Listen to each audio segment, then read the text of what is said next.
Welcome back to my YouTube channel. अभी तक हमने कल सिलेक्शन प्रोसेस पढ़ा था। अब ये पार्ट सेकंड में हम पढ़ेंगे line by line explanation of selection process. सबसे पहले आता है आपका रिक्रूटमेंट। रिक्रूटमेंट में क्या होता है? It is the first step of staffing process. In this process, organization inducing the candidate to apply the vacant job in organization.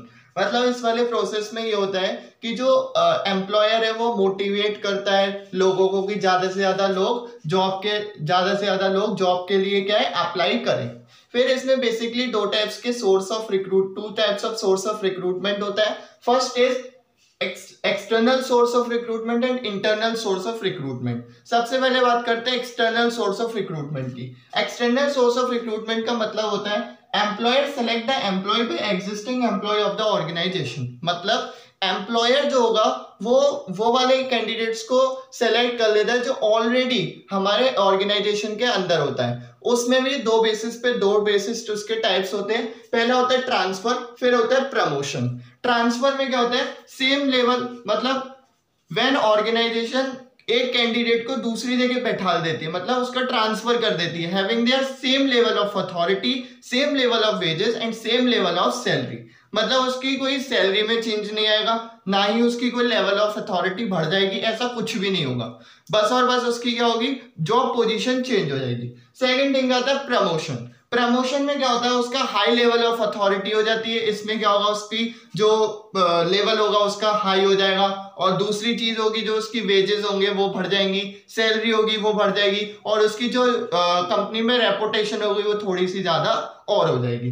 Second step आता है internal source of recruitment. Internal source of recruitment का मतलब होता है candidates come from outside an organisation. Means जब organisation का जो employer है, जो भी एम्प्लॉयर है, एचआर रिक्रूटमेंट का जो भी इंसान है, वो क्या करेगा? बाहर से लोगों को लेकर आएगा अंदर। उसके भी बेसिकली 8 पॉइंट्स होते हैं। सबसे पहले आता है डायरेक्ट रिक्रूटमेंट। मतलब जो भी कंपनी का कैंडिडेट है या एम्प्लॉयर है वो क्या करेगा? डायरेक्टली क्या करेगा? मेन गेट के ऊपर वो लगा देगा, एक पेपर पेस्ट कर देगा और उसमें लिख देगा कि हमारी कंपनी में इतने लोगों की जरूरत है, और डायरेक्ट रिक्रूटमेंट हो जाएगा। जैसे होता है स्वीपर वगैरह के लिए होता है, उसके लिए। सेकंड आता है कैजुअल कॉलर्स। कैजुअल कॉलर्स में क्या होता है? जैसे फॉर एग्जांपल जो कैंडिडेट्स में पहले अप्लाई करा था बट उनका नहीं हो पाया, तो कंपनी क्या करती है? उनके एप्लीकेशन फॉर्म होते हैं वो उनको संभाल के रख लेती है। जब फिर से जॉब निकलती है तो वो कंपनी उन वाले कैंडिडेट्स को कॉल कर लेती है कि हमारे में ऐसे ऐसे जॉब निकली है और आप फिर से आके क्या है इसके लिए अप्लाई कर सकते हो। फिर नेक्स्ट पॉइंट आता है एडवर्टाइजमेंट। कंपनी क्या करती है? एडवर्टाइज करती है। Advertise on web publishing, advertise on TV etcetera. Next आता है कैंपस रिक्रूटमेंट। जो बड़ी बड़ी कॉलेजेस होते हैं उसमें क्या होता है? कंपनी जाती है कॉलेजेस के अंदर और जो बच्चे होते हैं उनको सेलेक्ट करके लाती है अकॉर्डिंग टू देयर क्वालिफिकेशन जैसी ऐसी होती है। नेक्स्ट आता है recommendation of present employees. For example मैं टीसीएस में काम कर रहा हूँ, टाटा कंसल्टेंसी सर्विस में। मैंने सोचा कि जैसे मेरे को अपना एक एम्प्लॉय, मेरा जो कोई दोस्त है तो मेरे को उसको रखना है, तो ये वाले पॉइंट में आता है रिकमेंडेशन ऑफ प्रेजेंट एम्प्लॉयज। मैंने बताया मैं टीसीएस का एम्प्लॉय हूँ और मैंने बताया कि मेरे फ्रेंड को ले लो या फिर किसी को ले लो, तो वो क्या होता है?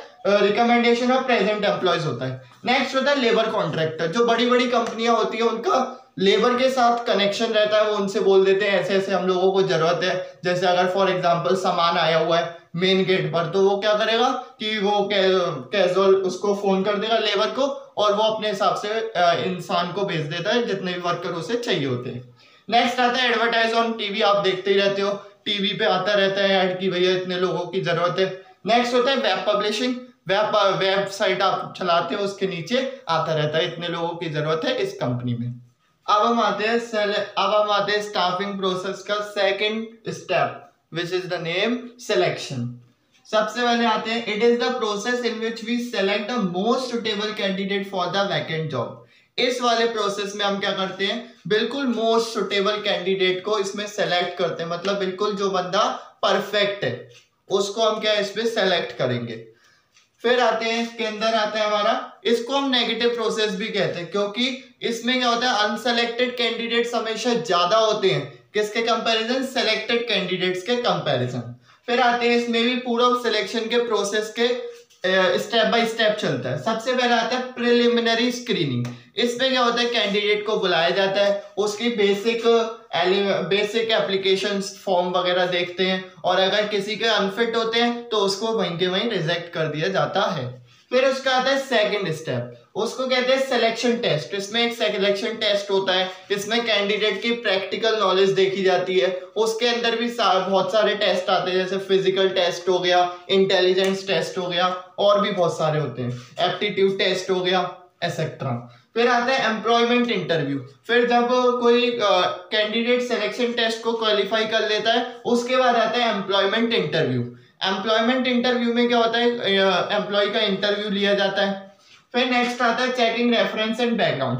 जब कोई कैंडिडेट इंटरव्यू को क्लियर कर लेता है, उसके बाद आता है चेकिंग रेफरेंस एंड बैकग्राउंड। इसमें उसका रेफरेंस देखा जाता है, फॉर एग्जांपल उसका बैकग्राउंड चेक किया जाता है, वो कहीं सही जगह से है कि नहीं है। उसी के साथ साथ कंपनी कहती है आप किसी 2 लोग का रेफरेंस दीजिए।